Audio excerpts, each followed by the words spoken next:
श्री गणेशाय नमः। श्री सरस्वत्यै नमः। श्री गुरुभ्यो नमः।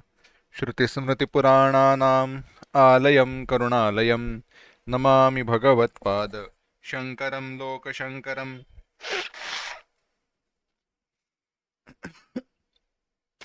शङ्करं शङ्कराचार्यं केशवं बादरायणं सूत्रभाष्यकृतौ वन्दे भगवन्तौ पुनः पुनः। ईश्वरो गुरुरात्मेति मूर्तिभेदविभागिने व्योमवद्व्याप्तदेहाय दक्षिणामूर्तये नमः।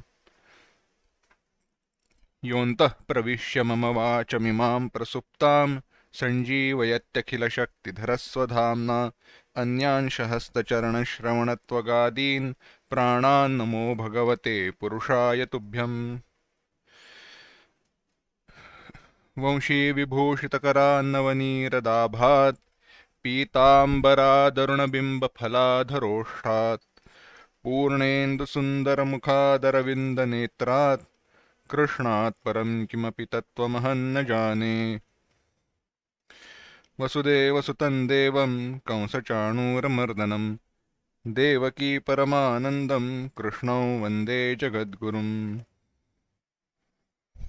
भीष्मद्रोणतटा जयद्रथजला गान्धारनीलोत्पला शल्यग्राहवती कृपेण वहनी कर्णेन वेलाकुला अश्वत्थामविकर्णघोरमकरा दुर्योधनावर्तिनी सोत्तीर्णा खलु पाण्डवैरणनदी कैवर्तकः केशवः पाराशर्यवचः सरोजममलं गीतार्थगन्धोत्कटं नानाख्यानककेसरं हरिकथा सम्बोधनाबोधितं लोके सज्जनषट्पदैरहरहः पेपीयमानं मुदा भूयाद्भारतपङ्कजं कलिमल प्रध्वंसि न श्रेयसे।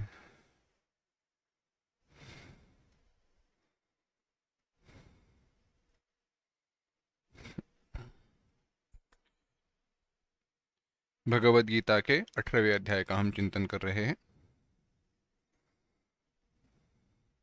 आज के चिंतन को आगे बढ़ाए, आज के चिंतन को शुरुआत करें उसके पूर्व 18वें अध्याय के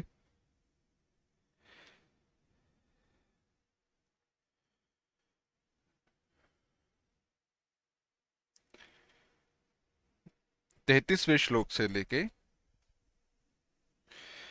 38वें श्लोक तक एक साथ पढ़ेंगे।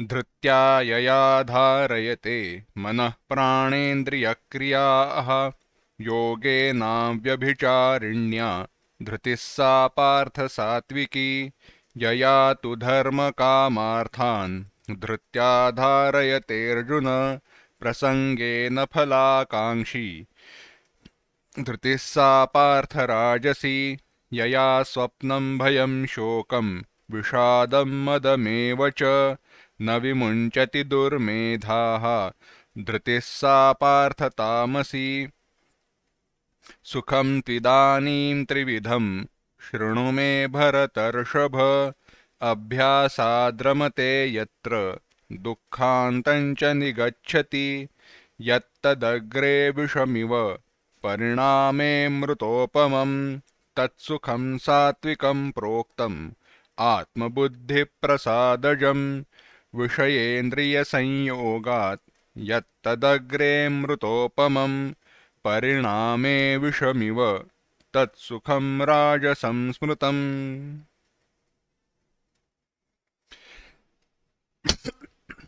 सुख का विचार हमारा चल रहा था। सुख भी सात्विक, राजसिक, तामसिक तीन प्रकार का होता है। उसमें सात्विक सुख क्या है, राजसिक सुख क्या है और तामसिक सुख क्या है, यह भगवान बता रहे थे। आत्मबुद्धि प्रसादजम सात्विकम सुखम, आत्मबुद्धि के प्रसाद के द्वारा प्राप्त जो सुख है वह सात्विक सुख है कहा गया। आत्मबुद्धि प्रसाद, आत्मबुद्धि प्रसाद माने क्या? तो हमने चिंतन किया था कि जो सुख आत्म परमात्म विषयक बुद्धि के, आत्म विषयक माने परमात्म विषयक बुद्धि की प्रसाद से उत्पन्न हुआ होने वाला है, वह सुख सात्विक सुख कहा गया। राजसिक सुख विषय इंद्रिय संयोगात, विषय और इंद्रिया इनके संयोग के कारण निर्माण होने वाला जो सुख है वह सात्विक सुख, राजस सुख कहा गया। सात्विक सुख, राजसिक सुख, उसमें फर्क क्या है, भेद क्या है? तो कहा जो सात्विक सुख है वह पहले विषमिव, विष के भांति प्रतीत होता है, विष की तरह लगता है, नहीं उसमें दुख दिखाई देता है, परंतु अंत में सारे दुखों का जहां पे अंत होता है ऐसे सुख की प्राप्ति होती है। अभ्यासाद रमते यत्र दुखांतं च निगच्छति। पर और आगे क्या होता है? तत्सुखम सात्विकम प्रोक्तम, जो सुख सारे दुखों का अंत करने वाला है और जिस सुख के पश्चात, जिस सुख की प्राप्ति के पश्चात कोई और सुख मिले ऐसी इच्छा नहीं रहती, वह सात्विक सुख है। कैसा है?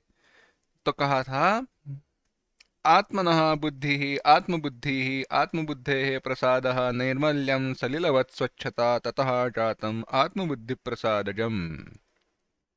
यानी आत्मा की जो बुद्धि है, परमात्मा विषयक जो बुद्धि है, उस बुद्धि की प्रसाद के द्वारा, बुद्धि का प्रसाद यानी बुद्धि की शुद्धता, प्रसाद माने भगवान का प्रसाद नहीं, बुद्धि की शुद्धता, उस बुद्धि की शुद्धता के कारण, सात्विकता के कारण आत्म सुख का जो प्रतिबिंब प्राप्त होता है, आत्म सुख के प्रतिबिंब के रूप में जिस सुख की अनुभूति प्राप्त होती है वह सात्विक सुख कहा गया।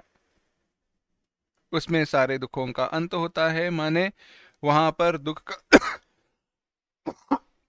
वहां पर दुख का लेश भी नहीं रहता। ऐसे क्यों है? साक्षात मन शुद्ध है, बुद्धि शुद्ध है, माने सात्विक है ना। देखो बात ऐसी है, अगर आपको दुख के अभाव में सुख के अनुभव की इच्छा है, दुख के अभाव में सुख की इच्छा है, तो मुंह लटका कर नहीं बैठना चाहिए। मुंह लटका कर नहीं बैठना चाहिए माने अगर हमारा हृदय, हमारा अंतःकरण, हमारी मन बुद्धि इत्यादि सात्विक हो तो वहां पे दुख का कोई संभव ही नहीं है। दुख के अनुभव की कोई संभावना ही नहीं है, क्योंकि दुख का अनुभव तो रजोगुण का परिणाम है। सत्वगुण का परिणाम तो सत्वात् संजायते सुखम ज्ञानम। जब अंतःकरण सत्व से भरपूर परिपूर्ण भरा हुआ हो तो सुख का ही अनुभव होगा। जब वहां पे रजोगुण के तमोगुण के विक्षेप आते हैं तो दुख आदि के शुरू हो जाते हैं। इसीलिए प्रयास तो यह होना चाहिए कि अंतःकरण सात्विक रहे, अंतःकरण सत्व से भरपूर रहे, सत्व से भरा हुआ रहे। आगे कहा ठीक है, अगर विषयों के संयोग के साथ जो सुख प्राप्त हो रहा है उसकी इच्छा है, ठीक है, जैसी आपकी मर्जी। हम चाहते हैं विषयों के द्वारा सुख प्राप्त करें तो विषयों के द्वारा सुख तो प्राप्त होगा, परंतु वह कैसा है? यदग्रे अमृतोपरमं परिणामे विषमिव। शुरुआत में तो अमृत की भांति शुद्ध लगेगा, समान लगेगा, अच्छा लगेगा, परंतु अंत में ऐसे लगेगा कि नहीं, विषमिव। क्यों? क्योंकि इंद्रियाणाम जरयन्ति तेजः, इंद्रियों की शक्ति नष्ट हो जाती है। चिंतन हमने किया था, भोगान भुक्ता वयमेव भुक्ता, तृष्णान जीर्णा वयमेव जीर्ण। विषयों का उपभोग इतना किया, इतनी विषयों की इच्छा की है, विषयों के अनुभव के पीछे इतने भागे हैं कि अब इंद्रियां थक गई, परंतु विषय के अनुभव की, विषयों के उपभोग की इच्छा समाप्त नहीं हुई।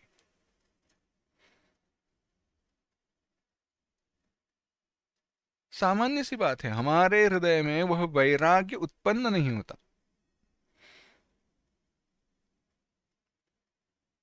विषय आवृत्त तो हो रहा है, फिर से देख रहे हैं, परंतु महत्वपूर्ण बात है, महात्मा के बारे में कहा जाता है, एक महात्मा के हृदय में खीर खाने की इच्छा उत्पन्न हुई, खीर खाने की इच्छा उत्पन्न हुई, उन्होंने कहा ऐसी इच्छा हृदय में उत्पन्न होना योग्य नहीं है। अंतःकरण में वैराग्य होना चाहिए, भगवान के प्रति भक्ति होनी चाहिए, और भगवान के प्रति भक्ति का परिणाम अंतःकरण में, हृदय में सात्विकता हो। परंतु अगर खीर खाने की, विषय के उपभोग की इच्छा हो रही है तो कुछ तो गलत है। तो उन्होंने क्या किया, उन्होंने शिष्यों से कहा कि कुछ नहीं, आज खीर बनाओ, बहुत सारी खीर बनाना। इतना खीर का भोजन किया कि सारी खीर बाहर निकल आई, वांति हुई, वमन हुआ, खीर बाहर निकल आई। उसकी तरफ देखते हुए महात्मा ने अपने आप से कहा, देखो अब यह फिर से खाने की इच्छा है या नहीं है। वैराग्य की बात है। बाद में उनके हृदय में, अंतःकरण में कभी खीर खाने की इच्छा उत्पन्न नहीं हुई, वहीं पर वैराग्य उत्पन्न हुआ इत्यादि, वह विषय भिन्न है। क्योंकि उनके हृदय में वैराग्य के प्रति तीव्र भावना है, भगवान के प्रति तीव्र भावना है, इसलिए वह वैराग्य उत्पन्न हुआ विषयों के उपभोग की परिसीमा के कारण। विषय का इतना उपभोग हो गया कि अब उसके प्रति घृणा, एक वैराग्य ही उत्पन्न हुआ। परंतु हमारे लिए वैसे होता नहीं है। कई बार भोजन इतना हो जाता है कि और नहीं, बस बाद में नहीं, बहुत हो गया, अब फिर नहीं। लड्डू इतने खाए कि लड्डू के नाम भी मत लेना, गुलाब जामुन इतने खाए, अब और नाम मत लेना, निकल आएंगे, इतने खाए हैं। हमारे गुरुजी तो मजाक में कहते हैं, इतने गुलाब जाम खाए, इतने गुलाब जाम खाए, अगर 2 उंगलियां अंदर डाल दे तो निकाल सकते हैं। यहां तक विषय कहने का यह है, बहुत ऐसा विषय का उपभोग करने पर भी उस क्षण में लगता है नहीं और नहीं, परंतु 1-2 हफ्ते बाद पूछे तो हाँ, खा सकते हैं। वैराग्य टिकता नहीं है हमारे लिए, वह रहना चाहिए। रजोगुण का यह परिणाम है। रजोगुण का परिणाम राजस सुख का हमने जो विचार किया, तो राजस सुख में कहा है, अग्रे क्या है, यत्तद अग्रे विषमीय, यत्तद अग्रे अमृतोपमम परिणामे विषमिव, परिणामे विषमिव, इसका हमें अनुभव है। परिणाम में, अंत में, आगे चलकर यह विष के भांति होने वाला है। नरकादिक की प्राप्ति, नरकादिक की प्राप्ति इसके लिए कहा क्योंकि वह वैदिक कर्मों का, कर्म के फल का इत्यादि का विचार किया। परंतु अधर्म की उत्पत्ति के कारण नरका हेतु वगैरह वह विचार भिन्न है, आगे है ही। परंतु व्यावहारिक दृष्टि से विचार करें तो बात तो बहुत सही है ना। पता है विषयों का इतना उपभोग करने के बाद शरीर पर अच्छे परिणाम हो नहीं रहे हैं, परंतु ना कौन कहे, वह तीव्र वैराग्य नहीं है। ऐसे है। इसके बाद अब भगवान तामस सुख का विचार बता रहे हैं। तामस सुख क्या है, थोड़ा हमने विचार किया था, फिर से देखते हैं। 39वां श्लोक, यदग्रे चानुबंधे च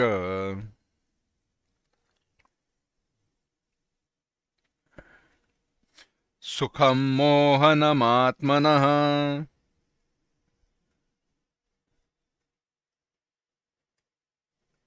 निद्रालस्य प्रमादोत्थम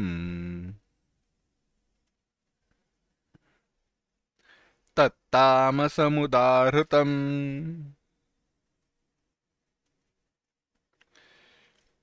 यदग्रे चानुबंधे च सुखम मोहनमात्मनः निद्रालस्य प्रमादोत्थम तत्तामसमुदाहृतम्।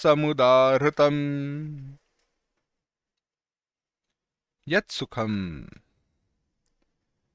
अग्रे अनुबंधे च, अग्रे शुरुआत में, अनुबंधे अवसानोत्तर काले, अंत में, परिणाम में, उपभोग के पहले भी उपभोग के पीछे भी,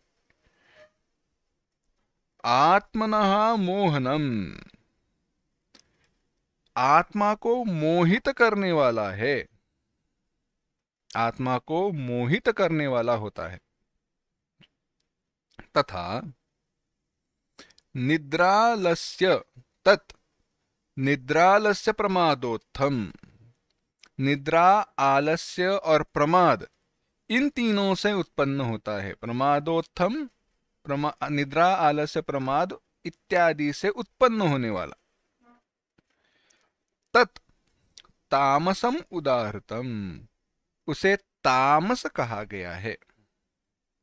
जो सुख आरंभ में और परिणाम में, अर्थात उपभोग के शुरुआत में और उपभोग के पीछे भी आत्मा को मोहित करने वाला होता है, और निद्रा, आलस्य, प्रमाद से उत्पन्न हुआ है, वह सुख तामस सुख कहा गया है।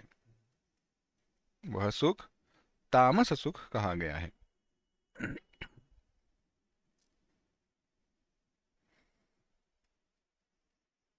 देखो, भगवान कह रहे हैं, निद्रा, आलस्य, प्रमाद जनित जो सुख है और आत्मा को मोहित करने वाला है।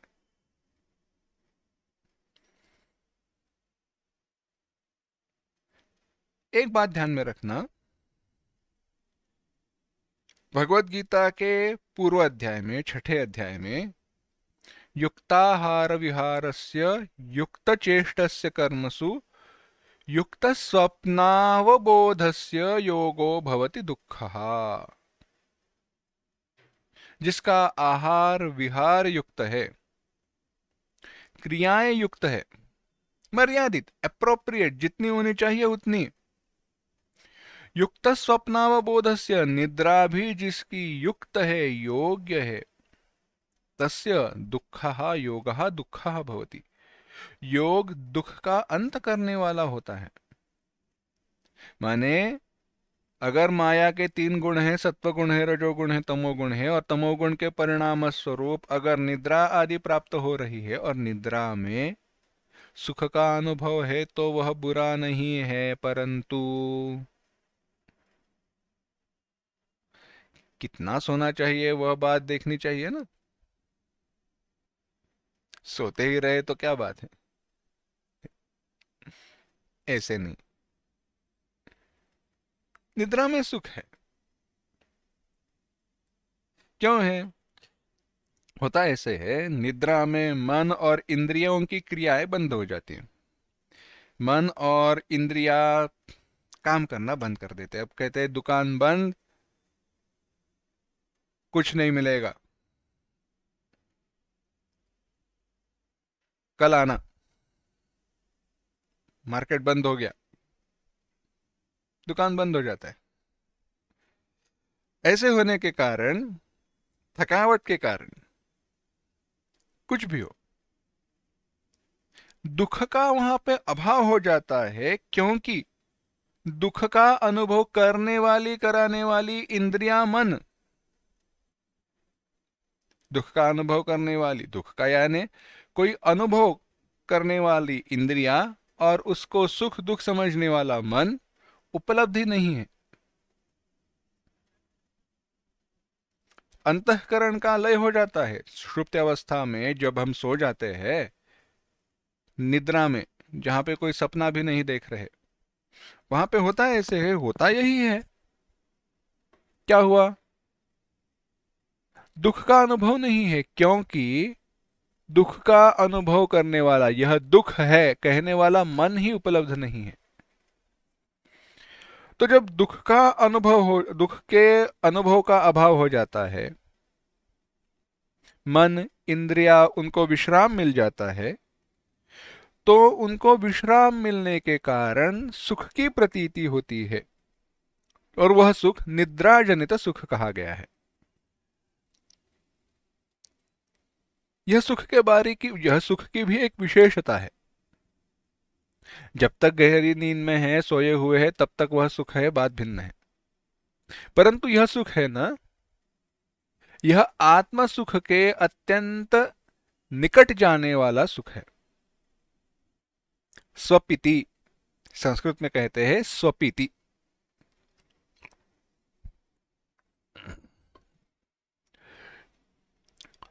तो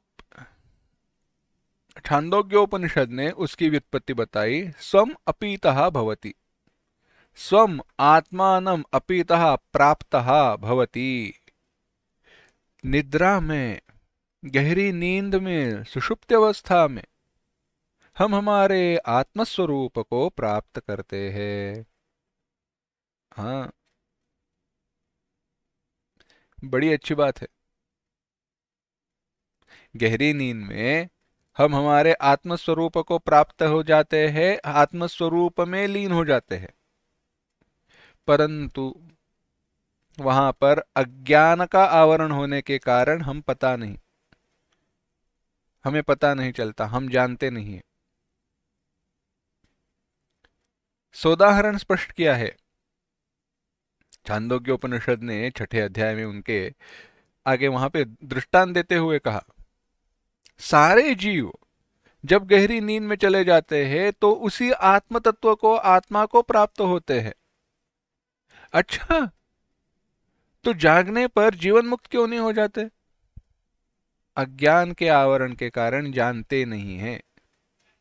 प्राप्त हो जाते परंतु न वेत्ति, नहीं जानते। इसीलिए जिस अवस्था से, जैसे जिस अज्ञान के साथ, जिस भावनाओं के साथ वह गहरी नींद में चले जाते हैं, वही भावनाओं के साथ जागने पर प्रकट हो जाते हैं। इसीलिए दंशो वा मशको वा कीटो वा सिंहो वा व्याघ्रो वा पतंगो वा,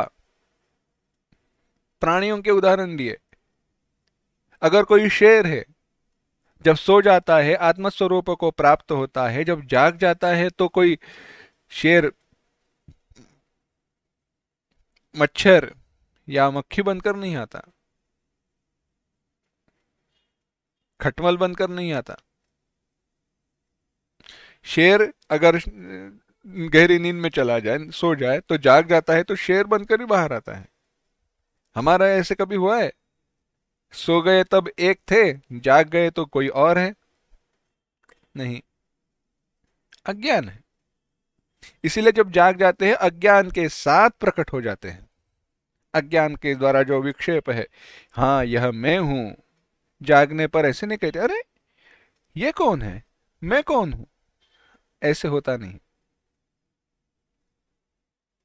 ऐसी बात है। जिस अज्ञान के साथ हम सो जाते हैं उसी अज्ञान के साथ जाग जाते हैं।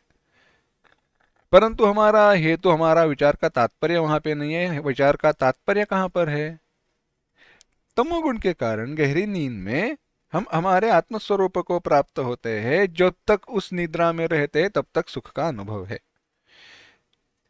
सुख उतनी देर तक है जितनी देर तक हम निद्रा में रहते हैं, निरंतर नहीं है। अब दुविधा यही है, निरंतर नहीं है। इसीलिए तो अगर हमारी पूरी आयु का विचार किया जाए, काल की दृष्टि से विचार किया जाए, तो वह क्षणिक है, समाप्त होने वाला है। चिंतन कीजिए, थोड़ा परीक्षण कीजिए।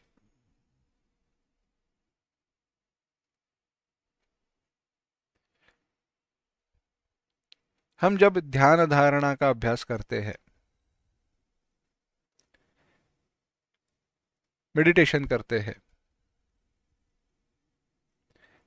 तब जब हमारे विचारों के प्रवाह को हम रोक लेते हैं, मर्यादित करते हैं, संकुचित करते हैं, तब मन में जो शांति का अनुभव होता है, या निद्रा में, गहरी नींद में जो शांति का अनुभव है, वह अनुभव हमेशा रहे, ऐसे हमें लगता नहीं है। देखो, कोई है किस,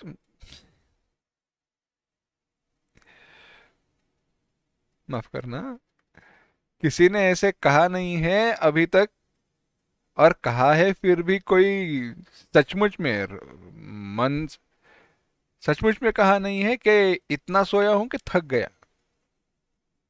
बहुत सोने पर थक जाए तो वह नींद अच्छी नहीं है। अगर बहुत अच्छी नींद आई है तो जाग जाने पर कहते हैं ऐसे सोया, आह, और सोने की इच्छा भी नहीं है, बहुत फ्रेश लग रहा है, एकदम एनर्जी, कूद सकता हूं ऐसे। हाँ, नींद ऐसी हो कि जाग जाने पर फिर से सोने की इच्छा न हो। हाँ, अगर नींद पसंद है तो हम कभी भी सो सकते हैं, कोई बात नहीं है। कभी भी सो सकते हैं, कहीं भी सो सकते हैं, कोई उसके लिए सीमा नहीं है, वो बात भिन्न है। परंतु बात यही है, बात कहने की यह है कि वह मर्यादित है।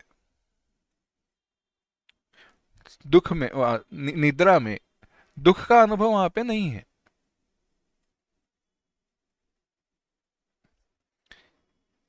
वह अवस्था हमेशा रहे, क्या ऐसी इच्छा होती है? शांत, शांति का वह अनुभव हमेशा रहे, वह कब मिले? वह सात्विक है। होता ऐसे है, तमोगुण के परिणाम स्वरूप अवस्था में रहने के कारण वह तामस सुख हो जाता है। देखो, वह शांति है ना, वह शांति, वह सुख का जो स्वरूप है, वह साक्षात आत्मा के, आत्म स्वरूप के सुख का अनुभव है। गहरी नींद में सुख कौन सा आ रहा है, कहां से मिल रहा है? आत्म स्वरूप का ही सुख है। तो वह वहां पे उस अवस्था में अनुभव होने वाले सुख को यहाँ पे तामस सुख कहा गया है। ऐसे क्यों कहा?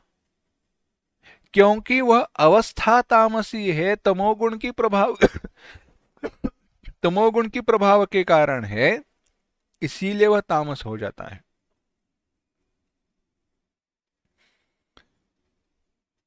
इसी कारण वह सुख भोग काल में आत्मा को, यानी अंतःकरण और इंद्रियों के अभिमानी पुरुष को वह मोहित करने वाली है। जीव को वह मोहित करने वाली है निद्रा। वह अज्ञान के स्वरूप होने के कारण, अज्ञानवश होने के कारण वह मोहित करती है, आत्मस्वरूप को जानने का अवसर नहीं देती।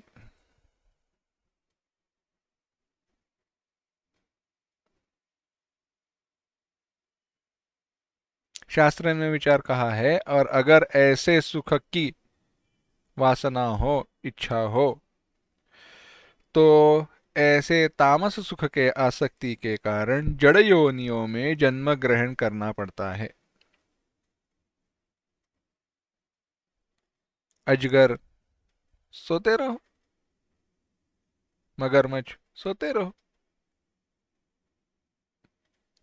ऐसे है। समस्त क्रियाओं का देखो, समस्त क्रियाओं का त्याग करके पड़े रहने के समय, यानी निद्रा में, मन, इंद्रिया, शरीर के परिश्रम का त्याग कर देने से आराम की प्रतीति होती है, शांति की प्रतीति होती है। वह आलस्य जनित सुख है। प्रमाद, आलस्य, निद्रा कहा ना, वह आलस्य जनित है। आलस्य जनित सुख को सात्विक कभी नहीं कहा गया। वह सुख सात्विक हो भी नहीं सकता, क्योंकि आलस्य, जिसको आलस्य में होता ऐसे है, गलत कर रहे हैं इसका अनुभव शुरुआत में भी है, और क्यों पड़ा रहा, कुछ काम कर लेता तो काम कम हो जाता, यह बाद में है। यानी उस सुख के आरंभ में भी दुख है, अंत में भी दुख है। आलसी पड़ा हुआ है, आरंभ में भी दुख है, अंत में भी दुख है। प्रमाद,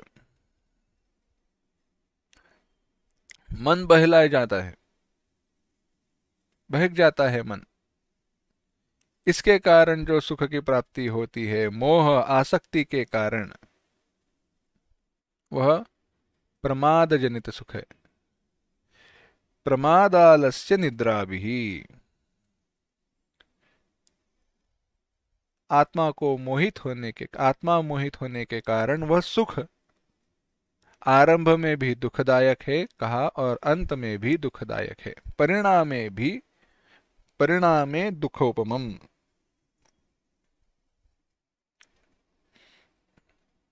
शुरुआत में भी अंत में भी वह दुख ही देने वाला है। यह सुख तामस सुख है। क्यों? यह सारे तीनों तमोगुण के कार्य है। प्रमाद, आलस्य, निद्रा। ठीक है ना? सुख की प्राप्ति तो हो रही है, परंतु स्रोत अच्छा नहीं है।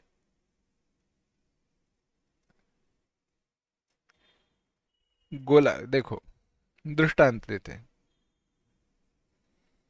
बर्फ का गोला, उसके ऊपर काला खट्टा हो, आम हो, कैरी हो, कोई भी, उसके ऊपर डालकर हम खा रहे हैं। धूप है, अच्छे से खा रहे, मजे ले रहे। अच्छी है बात है या बुरी बात है? अच्छी बात बुरी बात दूसरे दिन पता चलती है। पानी जैसा है वैसी बात अच्छी है या बुरी है? गोला खाकर पेट खराब हो गया, बर्फ का गोला खाकर, या गला खराब हो गया, पानी अच्छा नहीं था, स्रोत अच्छा नहीं है, तो अच्छा कैसे हो? पर घर में बनाया है, अच्छे पानी से बनाया है, अच्छी बात है। सुख तो समान ही है। सुख सुख है, परंतु उसका स्रोत कहाँ से आ रहा है, कैसा है, और उस स्रोत के कारण जो परिणाम होने वाला है उसके अनुसार इसका विचार किया गया। तमोगुण के परिणाम स्वरूप प्राप्त होने वाला सुख तामस सुख ही होगा, क्योंकि उसके परिणाम कभी भी अच्छे नहीं होते। उसके परिणाम कभी भी अच्छे नहीं होते।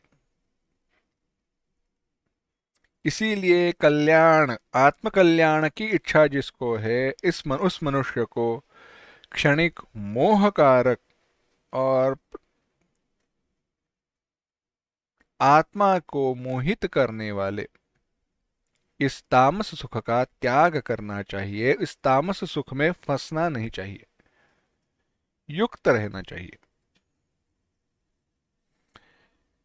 इस प्रकार के सात्विक, राजस, तामस ऐसे तीन भेद बतलाकर अब इस प्रकरण का उपसंहार करने के लिए भगवान कह रहे हैं कि इस सृष्टि में सारे जो पदार्थ है वह इन तीन गुणों से युक्त है ही। 40वां श्लोक देखना। न तदस्ति पृथिव्यां वा दिवि देवेषु वा पुनः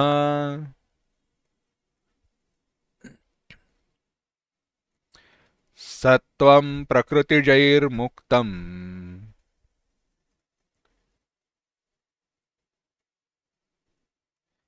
यदेभिः स्यात् त्रिभिर्गुणैः।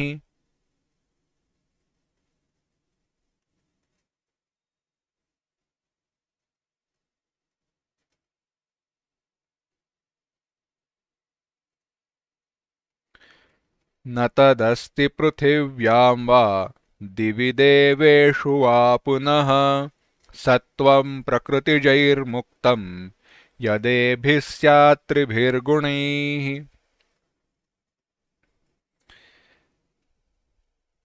पृथिव्याम, पृथ्वी पर या पृथ्वी में, वा अथवा दिवी आकाश में, आकाश में यानी स्वर्ग में, पृथ्वी पर या आकाश में यानी स्वर्ग में, देवेशु देवताओं में,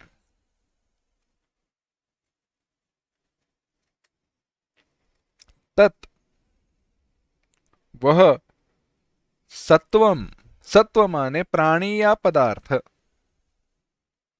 सत्वम प्राणिजातम अन्यद अप्राणिजातम, प्राण रहित या प्राण रहित, प्राण सहित या प्राण रहित, यानी जड़ या कोई भी वस्तु,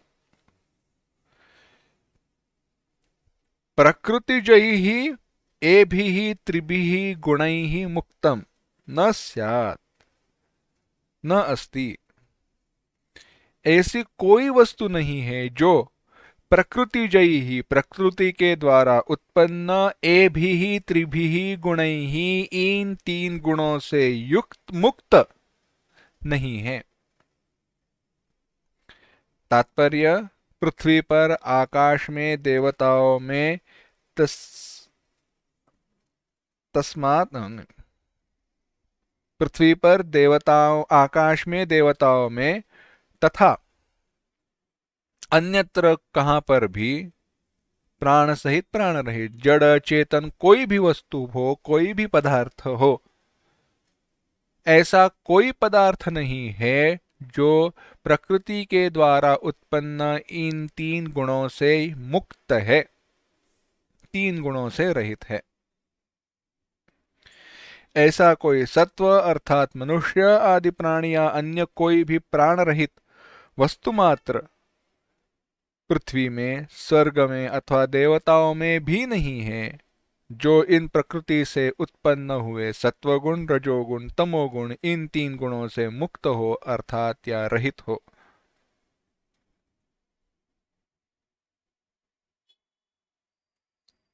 इन तीन गुणों से मुक्त नहीं है तो होगा क्या? हो मुक्त तो होना है ना।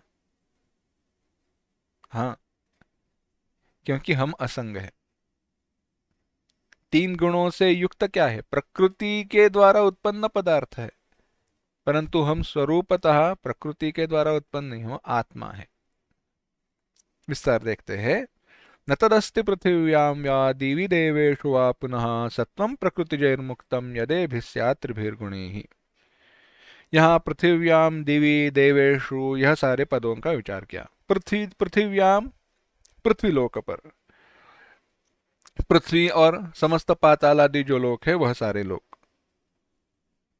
दिवि, स्वर्गादिक लोकों में, यानी लोक सारे बताए।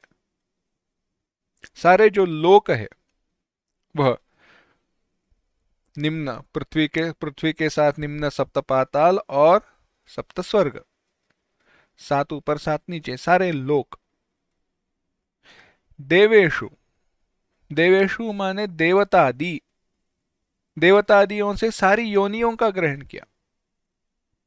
सारे लोकों में, सारे योनियों में, सारे पदार्थों में, यानी स्थावर जंगम प्राणी पदार्थ सब में,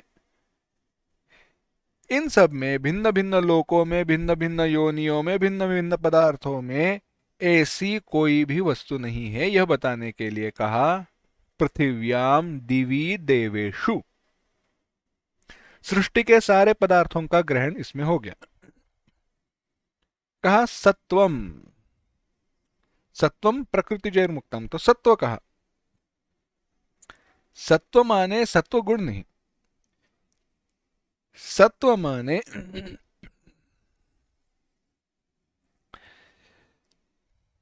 पदार्थ, वस्तु मात्र का, यानी सभी प्रकार के प्राणियों का, समस्त पदार्थों का वाचक है सत्व।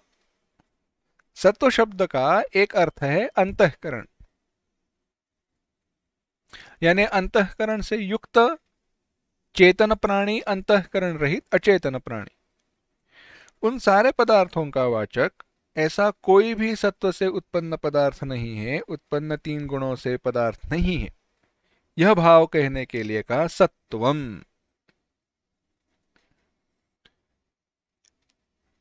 ऐसे कोई भी पदार्थ सत्वगुण, रजोगुण, तमोगुण, इन तीन गुणों के कार्य होने वाले सारे जो पदार्थ है यह वे है। प्रकृति से उत्पन्न हुए तीन गुण, प्रकृति के तीन गुण, सत्वगुण, रजोगुण, तमोगुण, उन तीन गुणों से हुए उत्पन्न सारे पदार्थ, यानी पदार्थ में यह सारे तीन गुण होने ही हैं। इसीलिए कहा तीन गुणों से सारे पदार्थ युक्त है, तीन गुणों से रहित ऐसा कोई भी पदार्थ नहीं है।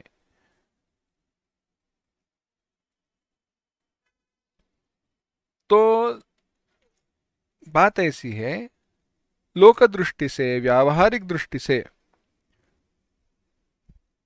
सारे पदार्थ प्रकृति के 3 गुणों से युक्त तो है, परंतु आत्मा इन गुणों से असंग है। पुरुष, जीव अगर इन गुणों का संग करे तो सारे 3 गुण उसके हैं, परंतु अपने स्वरूप को प्राप्त करे तो गुण उसके नहीं है। तादात्म्य हमारा कहाँ है? आत्मा ने इन, देखो होता ऐसे है, आत्मा इनको, इन उपाधियों को, शरीर आदि को अपना समझता है, इसीलिए जीव बन जाता है, इसीलिए बंधन में फंस जाता है। अपना न समझे तो 3 गुणों से तो वह मुक्त है ही, 3 गुणों से तो रहित है ही। सच्चिदानंद स्वरूप परमात्मा में गुण कहाँ पे है? वह तो माया से मुक्त है ना, अज्ञान से मुक्त है, नहीं होते हैं। अब बात ऐसी है, बात समझ में आई, बात तो सही कही, परंतु इन 3 गुणों से अगर हम बंधे हुए हैं तो 3 गुणों से मुक्त होंगे कैसे?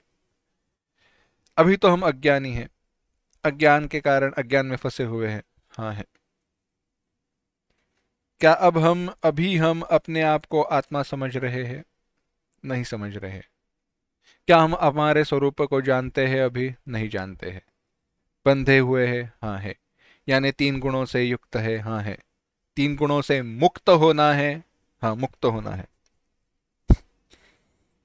कैसे हो? प्रश्न वही है ना, 3 गुणों से मुक्त कैसे हो, विचार बता रहे हैं। थोड़ा यहाँ पे भाष्य का एक विचार है, वह देखते हैं।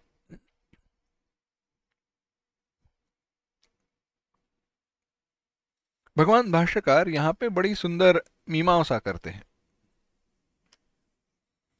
यहाँ पे वे कह रहे हैं, देखो इन 3 गुणों से मुक्त होने का मार्ग क्या है?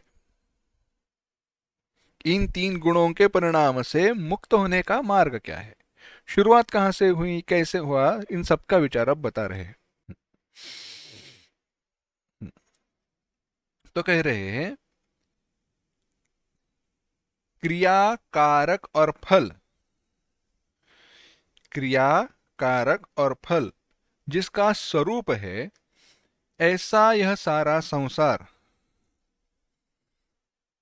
क्रिया कारक फल जिसका स्वरूप है, ऐसा यह सारा संसार सत्व, रज और तम, इन 3 गुणों का ही विस्तार है। यह संसार क्या है? सत्वगुण, रजोगुण, तमोगुण, इन 3 गुणों का विस्तार है। सारा संसार इन 3 गुणों से युक्त है, 3 गुणों से भरा हुआ है, परिपूर्ण है। अविद्या परिकल्पित, अविद्या के द्वारा कल्पित है। समूल अनर्थ उक्त, और अनर्थ रूप है। गुरुजी, यह बात तो सुनी हुई लग रही है। अविद्या काम कर्म से भरा हुआ, 3 गुणों से बना हुआ यह अनर्थ रूप, अनर्थ का परिणाम, अनर्थ कराने वाला यह सारा संसार है। हाँ, कहाँ पर देखी है बात? 15वें अध्याय में वृक्ष की कल्पना जब देखी तब,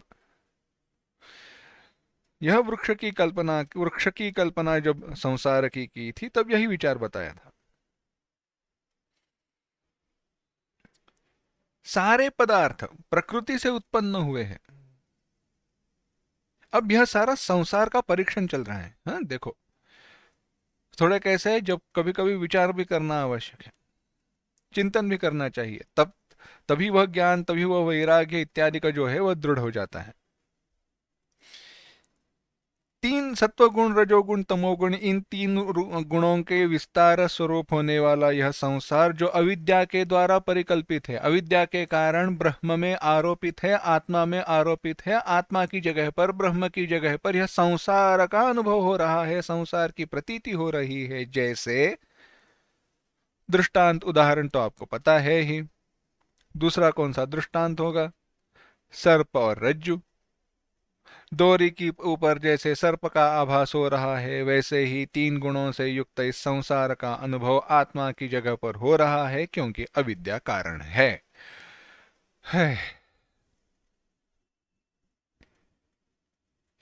आसानी से बोलना आसान है, कहना आसान है, प्रवचन करना आसान है, समझना कठिन है।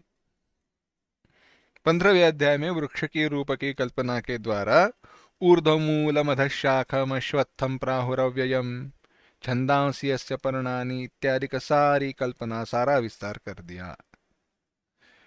और अंत में कहा असंग शस्त्रेण दृढ़ेन छित्त्वा, उस दृढ़ असंग शस्त्र के द्वारा उसका छेदन करके पश्चात उस परम पद को खोजना चाहिए। ततः पदम असंगशस्त्रेण दृढ़ेन चित्वा ततः पदम तत्परिमार्गितव्यं यस्मिन् गता न निवर्तन्ति भूयः तमेव चाद्यं पुरुषं प्रपद्ये यतः प्रवृत्तिः प्रसृता पुराणी। असंग रूपी शस्त्र के द्वारा उसका छेदन करके इस संसार वृक्ष को तोड़कर समूल नष्ट करके तत्पदम तत्परम पदम परिमार्गितव्यम, उस परम पद के प्राप्ति का प्रयत्न करना चाहिए, प्रयास करना चाहिए, प्राप्ति की इच्छा करनी चाहिए, प्राप्त करना चाहिए। उस पद को प्राप्त करने के बाद कोई फिर से संसार को प्राप्त नहीं होता। अच्छा, उत्तर तो मिल गया। प्रश्न क्या था? उत्तर मिल गया तो प्रश्न क्या था? प्रश्न यह था सत्वगुण, रजोगुण, तमोगुण के परे कैसे जाए, तो उत्तर बताया समूल नष्ट कर दो असंग शस्त्रेण, असंग रूपी शस्त्र से उसको समूल नष्ट कर दो। कितनी आसान सी बात है। सत्वगुण, रजोगुण, तमोगुण से युक्त, क्या है? सत्वगुण, रजोगुण, तमोगुण से युक्त यह संसार है। संसार के वृक्ष की कल्पना जो बताई है, परिकल्पना की है, उसको तोड़े कैसे? असंग शस्त्रेण, छोड़ दो उसका असंग, उनको उसको पकड़ कर रह मत रहो।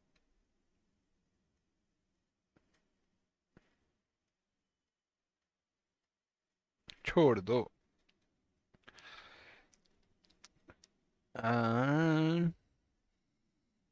कह रहे हो बात सही है, परंतु एक प्रश्न है। भगवान भाष्यकारी प्रश्न उपस्थित कर रहे हैं।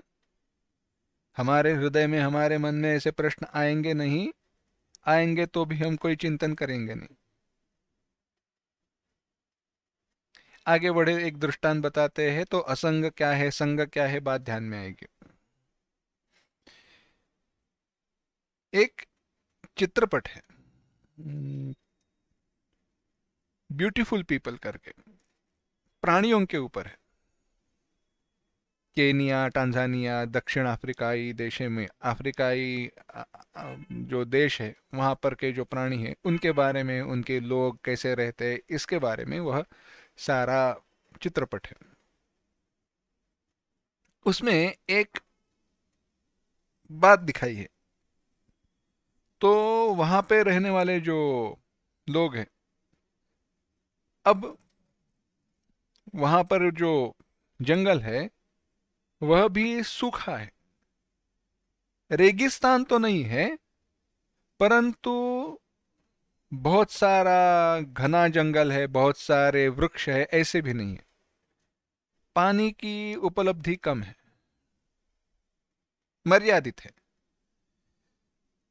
तो वहां पर रहने वाले लोग क्या करते हैं? पानी ढूंढे कैसे? तो उसका एक नमूना वहां पर बताया है, दिखाया है। तो ये क्या करते हैं, फल हो या बेर हो, ऐसे कुछ फल झाड़ की एक छोटी सी झाड़ में ढोली रहती है ना, पेड़ में, पेड़ के एक छोटे सी जगह पर कोने में अंदर डाल देते हैं। और वह किसके सामने करते हैं, जो बंदर वगैरह रहते हैं ना उनके सामने करते हैं। अब वहां पे जो होल बनाया हुआ रहता है वह छोटा रहता है, यानी हाथ अंदर जाएगा, परंतु होता ऐसे है, अगर हाथ में उन वस्तुओं को पकड़कर हाथ बाहर निकालने का प्रयास करे, उनको पकड़कर बाहर निकालने का प्रयास करे तो हाथ अंदर फंस जाए। बंदर देखता है, अच्छा वो कुछ तो अंदर डाल रहा है, कुछ तो खाने की वस्तु है, दिखाई दे रहे, देखते हैं। अब बंदर क्या करता है, चलकर वहां पे जाता है, हाथ अंदर डालता है और उन वस्तुओं को, उन बेर या फिर जो भी हो, उसको पकड़कर बाहर निकालने का प्रयास करता है, परंतु हाथ फंस जाता है। जैसे बंदर हाथ अंदर डाल देता है, यह जो व्यक्ति है वह उस आगे चलते हुए आता है। बंदर देखता है यह व्यक्ति आ रहा है, परंतु अब बंदर की बात हुई ऐसी है, वह वानर जो है उसकी बात ऐसी हुई है, हाथ में पकड़ी हुई वस्तु का वह छोड़ना नहीं चाहता, हाथ में पकड़ी हुई वस्तु को वह छोड़ना नहीं चाहता, इसलिए हाथ बाहर निकल नहीं आ रहा है। और सामने से तो यह मुझे पकड़ने के लिए आ रहा है, सामने से यह व्यक्ति मुझे पकड़ने के लिए आ रहा है, परंतु हाथ में, जिस हाथ के कारण वह फंस गया है, जिन वस्तुओं को पकड़ने के कारण हाथ अंदर फंस गया है, उन वस्तुओं को छोड़ने के लिए बंदर तैयार नहीं है।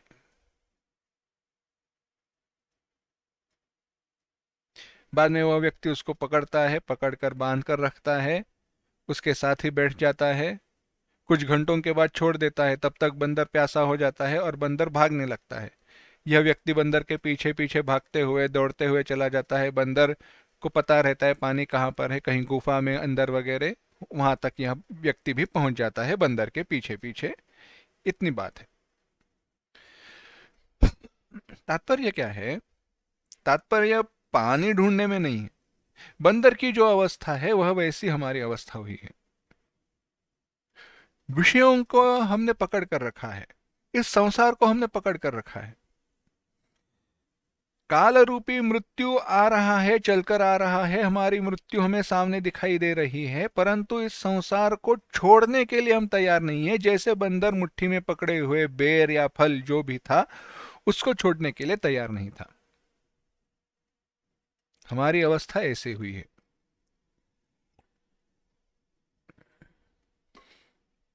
पकड़ कर रखा है हमने संसार को, संग किया है, इसीलिए तो बंधे हुए हैं। अगर छूटना है तो क्या करें, छोड़ दो, हाथ निकाल लो, छोड़ दो और हाथ निकाल लो, हो जाएगा। यही है असंग शस्त्रेण दृढ़ेन चित्वा। असंग रूपी शस्त्र के साथ इसका त्याग, छोड़ना चाहिए, उसका समूल उच्छेद करना चाहिए। तो इसके ऊपर कोई किसी ने शंका उपस्थित की, आचार्य बात तो सही है। अगर आप कह रहे हो बात तो लॉजिकल है, बात तो युक्ति युक्त है, तर्क युक्त है, तर्क संगत है, परंतु एक बताओ, संसार तीन गुणों का कार्य है ना? हाँ है। तीन गुणों का ही कार्य होने के कारण संसार की निवृत्ति हो कैसे सकती है?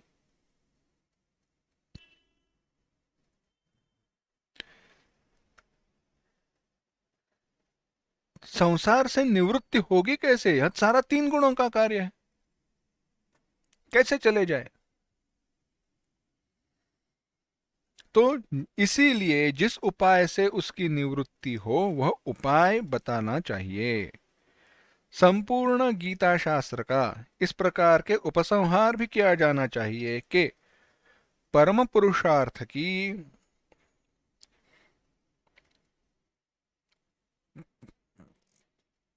सिद्धि चाहने वाले के द्वारा अनुष्ठान किए जाने योग्य यह इतना ही समस्त वेद और स्मृतियों का अभिप्राय है।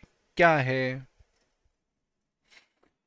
कैसा हमारा आचरण हो, कैसे हम आचरण करें, कैसा हमारा वर्तन हो कि जिसके कारण हम इन तीन गुणों से युक्त संसार से मुक्त हो जाए।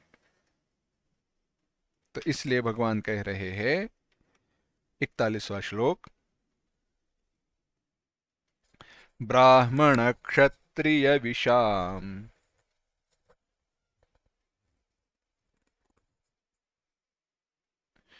शूद्राणां च परन्तप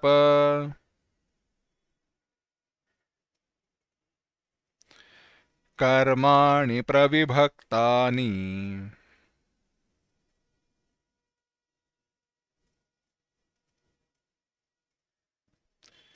स्वभावप्रभवैर्गुणैः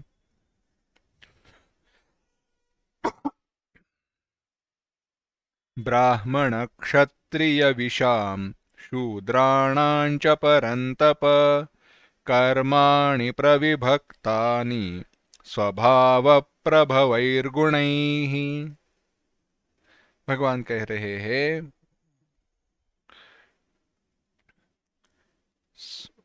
ब्राह्मण क्षत्रिय विशाम शूद्राणाम च, ब्राह्मण क्षत्रिय वैश्य और शूद्र इन सब के कर्माणि जो कर्म है वह स्वभाव प्रभवैहि स्वभाव के द्वारा उत्पन्न। अब स्वभाव के द्वारा उत्पन्न क्या है इसका विस्तार हम देखेंगे, उसके लिए इस शब्द को पकड़ कर रखते हैं, मर्यादित रखते हैं। स्वभाव के द्वारा उत्पन्न, गुणैहि गुणों के द्वारा, प्रविभक्तानि प्रविभक्त उनको विभक्त, इतरेतर विभागेन स्थापितानि उनका विभाग किया है, भेद किया है, डाइवर्सिफिकेशन। ब्राह्मण क्षत्रिय वैश्य शूद्र इन सब के जो कर्म है वह उनके स्वाभाविक गुणों के अनुसार कर्म विभक्त किए गए हैं। कौन से कर्म? वैदिक कर्म। लौकिक कर्म का यहाँ पे कोई संबंध नहीं है। लौकिक कर्म सबके लिए समान है, नहाना खाना इत्यादि का जो है सबके लिए समान है। वैदिक कर्म जो है उनके बारे में कह रहे हैं ब्राह्मण क्षत्रिय विशाम, हे परंतप, हे अर्जुन, ब्राह्मण क्षत्रिय और वैश्य इन तीनों के और शूद्रों के भी कर्म विभक्त किए हुए हैं, अर्थात परस्पर विभाग पूर्वक निश्चित किए हुए हैं। क्यों? स्वभाव प्रभवैर्गुण ही, स्वभाव के अनुसार। वैदिक कर्मों के बारे में यह संपूर्ण विचार है, मैं फिर से कह रहा हूं। लौकिक कर्मों में इसका विचार नहीं है। क्यों ऐसे किया है देखो, इसकी कारण मीमांसा का एक थोड़ा विचार करते हैं। विस्तार अगर आज न हो तो अगली बार देखते हैं। आगे सारे जो वर्ण हैं, ब्राह्मण हो, क्षत्रिय हो, वैश्य हो, शूद्र हो, चारों वर्णों के स्वाभाविक जो कर्म है वह बताए हैं। अब प्रश्न उपस्थित होता है कि यह उनके स्वाभाविक कर्म कैसे है, कैसे समझे? तो इसकी जो कारण मीमांसा है इसमें कर्म सिद्धांत की बात आती है।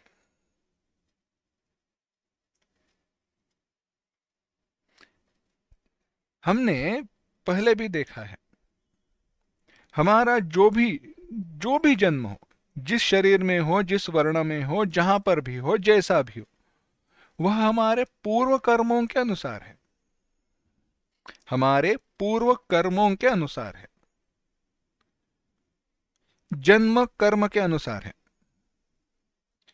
अगर यह बात ठीक है, यह बात समझ में आती है और यह बात मान्य है तो आगे चलते हैं। हमारे कर्मों के अनुसार हमारा जैसे पूर्व आयु में, पूर्व जन्म में जैसा हमने कर्म किया है, उस कर्म के अनुसार प्रारब्ध जैसा प्राप्त हुआ, वैसा यहां पर इस आयु में यह जन्म मिला है। तो जैसा कर्म वैसा जन्म, यह जब बात आती है तो कर्म के अनुसार होने के कारण जन्म के साथ कोई वर्ण की हमें प्राप्ति होती है, तो वह ब्राह्मण हो, क्षत्रिय हो, वैश्य हो, शूद्र हो, कोई भी हो। परंतु बात वहां पे समाप्त नहीं होती है ना। पूर्व जन्म में मैंने जैसे कर्म किए हैं, मेरी जैसी साधना है, उसके अनुसार अगर मुझे इस जन्म में कोई वर्ण में या कहीं पर भी जन्म मिला हो, तो वैसे गुण, वैसे स्वाभाविक धर्म मेरे जन्म के साथ मुझे प्राप्त हुए हैं। तो बात यहां पे समाप्त नहीं होती, बात सच्ची, अगली बात तो आगे है। तो मेरे जैसे स्वाभाविक है, स्वाभाविक जैसा मेरा जैसा स्वभाव है, उसके अनुसार एक कर्मों का विभाग बताया, उसके अनुसार कर्मों का विभाग बताया। वेदों ने कहा अगर पूर्व कर्म के अनुसार तुम्हें ऐसा ऐसा जन्म प्राप्त हुआ है, तो इस जन्म में ऐसे ऐसे कर्म करो तो तुम्हें ऐसा ऐसा फल मिलेगा। और जब यह फल बताया तो सबके लिए फल समान बताया। देखो, वेदों ने कर्मों का विभाग किया परंतु फल सबको समान बताया है। ऐसे कैसे? विचार आगे, विस्तार हम आगे कर रहे, धीरे धीरे जाते। तो कहा अब आपको यह जन्म प्राप्त हुआ है, आपने कोई बड़ी बात नहीं की है, बड़ी बात तो पिछले जन्म में चली गई। अब इस जन्म में आकर आप पुरुषार्थ क्या कर रहे हो, इस जन्म में आकर आप क्या कर्म कर रहे हो, यह बात महत्वपूर्ण है। उदाहरण बताते हैं, दृष्टांत के साथ विचार करते हैं। राजा का अगर कोई बेटा है, सामान्य सी बात है, राजा का बेटा है, राजा का बेटा है, राजमहल में बड़ा हो जाता है, उसके साथ आजू बाजू में मंत्री इत्यादि का गण है, हमेशा राज्य का कारभार कैसे हो रहा है, कारोबार कैसे चल रहा है, यह देखता है। तो सारे संस्कार उसको बचपन से उसको प्राप्त होते हैं, लोग भी उसको ही बड़ा वैसे करते हैं, तुम राजा बनने वाले हो, राजपुत्र हो, इसलिए ये सीखो, वैसे सीखो इत्यादि। परंतु अगर राजपुत्र ही बुरा निकला, सुनता ही नहीं है, घमंड है, राजा का बेटा हूं, तो क्या वह राजा बनने के लिए अधिकारी है? नहीं है। शास्त्र भी उसको अनुमति नहीं देता। शास्त्र भी अगर हमारे जो राज्य नीति है, राज्य शास्त्र है, उसमें अगर ऐसा अनैतिक, अगर नीति से युक्त अगर नहीं है, तो नए राजा को चुनने का अधिकार मंत्रिमंडल को दिया हुआ है। वह कह सकते हैं कि तुम राजा बनने के अधिकारी योग्यता के नहीं हो, तुम राज सिंहासन पर नहीं बैठ सकते। तो जो भी कोई योग्य है उसको बिठाया जाए, जो गुणों के साथ युक्त है। तात्पर्य कहने का यह है, राजा का बेटा है इसलिए राज्य के राजा गद्दी पर बैठने का अधिकार नहीं है। उसके अपने अधिकार को सिद्ध करना चाहिए। अपने, मुझे जो जन्म मिला है, जो मेरे स्वाभाविक कर्म है, वैसा ही मेरा आचरण है, उनसे मैं युक्त हूं, यह जब बताया जाए, यह अधिकार सिद्ध हो, तो उसके लिए वह योग्यता है। अब आता है विचार, कर्मों का विभाग क्यों बताया? तो कहा देखो, कोई अंधा है, कोई व्यक्ति अंधा है, क्या उसको आप गाड़ी चलाने के लिए बताओगे, ड्राइविंग करने के लिए बता सकते हो? नहीं। मैं थोड़ा एक्सट्रीम एग्जाम्पल ले रहा हूं, एक बहुत ही, हाँ, एक्सट्रीम एग्जाम्पल ही ले लो, परंतु बात समझाने के लिए। तो ड्राइविंग तो बता नहीं सकते, पर ऐसे कह सकते हो तुम पढ़ भी नहीं सकते, पढ़ना भी नहीं चाहिए। नहीं, ब्रेल लिपि है, वो उंगलियों से उसको स्पर्श के द्वारा पुस्तक पढ़े जाते हैं। उसके लिए ऐसे कई सारे पुस्तक बनाए हुए हैं। हमारे पास उदाहरण भी उपलब्ध है। हम इन्हें स्कूल में जब पढ़ रहे थे तो पढ़ा था कि कोई एक व्यक्ति था जो डॉक्टर बना। अंधा है पर डॉक्टर बना, और इतना अच्छा बना क्योंकि अंधा था तो सुना करता था लोगों की बातें। He was good listener. तो लोग उसको जो भी दुख हो रहा है, जो भी उनके प्रॉब्लम्स है, वो बताते थे, और उसका डायग्नोसिस अच्छा था। यानी उसको गाड़ी चलाने के लिए तो नहीं बताओगे, क्योंकि वहां पे देखना महत्वपूर्ण है, दृष्टि होना वहां पे इसेंशियल है। परंतु दूसरा जो पढ़ना कर्म है उसको तो हम मना नहीं कर सकते। यानी जन्म के साथ कर्म की जो मर्यादाएं आई है उनको मानना पड़ेगा। वेदों ने कहा उनको आपको मानना पड़ेगा। उसके वैदिक कर्मों के बारे में वेदों ने कहा ऐसे ऐसे ये जो सारे कर्म है इनका विभाग ऐसे है, तो इस मर्यादा को मानना पड़ेगा। क्यों माने? क्योंकि इस मर्यादा के साथ किए हुए कर्मों का फल सबको समान है। यह बात सारी हम भूल जाते हैं। होता ऐसे है, देखो, दूसरा दृष्टांत बताते हैं। मेरे जेब में 200 रुपए है। हुँ? मेरी जेब में 200 रुपए है। मुझे दिल्ली जाना है। दिल्ली नहीं, समझो पुणे से मुंबई आना है। पुणे से मुंबई आने, कोई भी एक ट्रेन का एग्जाम्पल लेते, कहीं जाना है। मैंने कहा नहीं, मुझे फर्स्ट क्लास का टिकट चाहिए।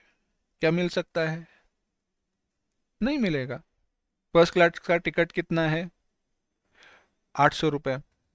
मेरे जेब में 200 है, कैसे मिलेगा? तो मैंने स्लीपर का लिया। स्लीपर का कितना है? 180।